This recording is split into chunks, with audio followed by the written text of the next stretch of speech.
Today, we're going to do a little visualization. So imagine that you are sitting in a movie theater watching just one of your favorite films, and you are so entranced with what's happening on the screen that you don't even notice what's going on around you. Now, while you're watching it, it triggers a memory. And maybe you start thinking about work or the endless to-do list, or maybe you're just really focused on one of the details of the films or one of the nuances of it, and you disappear inside your own thoughts and forget entirely about the movie. See, this is something that we do where we get absorbed with the world or the screen in front of us, or we get completely absorbed with the screen inside of us, right? The thoughts and the emotions and the things that are going on inside of us. But what I want you to imagine now is that you're sitting there in that same movie theater, and in walks an employee.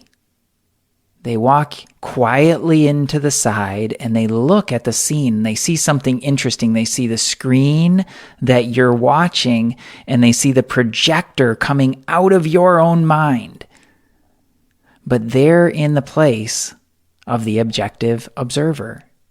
So they can see the projector inside of you, and they can see the screen of the world or the screen of the movie that's happening. That place of employee, that objective observer, that is where you want to be.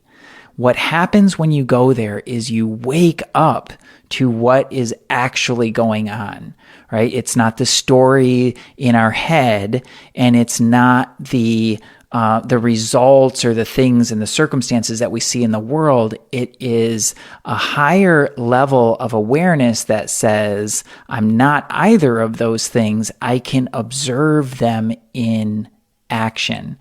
Now, when it comes to self-love, this is an incredibly powerful exercise because it takes us out of the stories that we tell around ourselves. It takes us out of the things that are happening in the circumstances in our world that draw us into different stories and different conversations and away from that true essence of ourselves. And it puts us in the place of the objective observer who can see the story playing out, see a higher level of reality. And that is the space that I invite you into today. So play around with that often throughout the day. Every time you catch yourself kind of drifting into one screen or the other, come back to that place of the observer, the employee who just walks in and sees what's unfolding.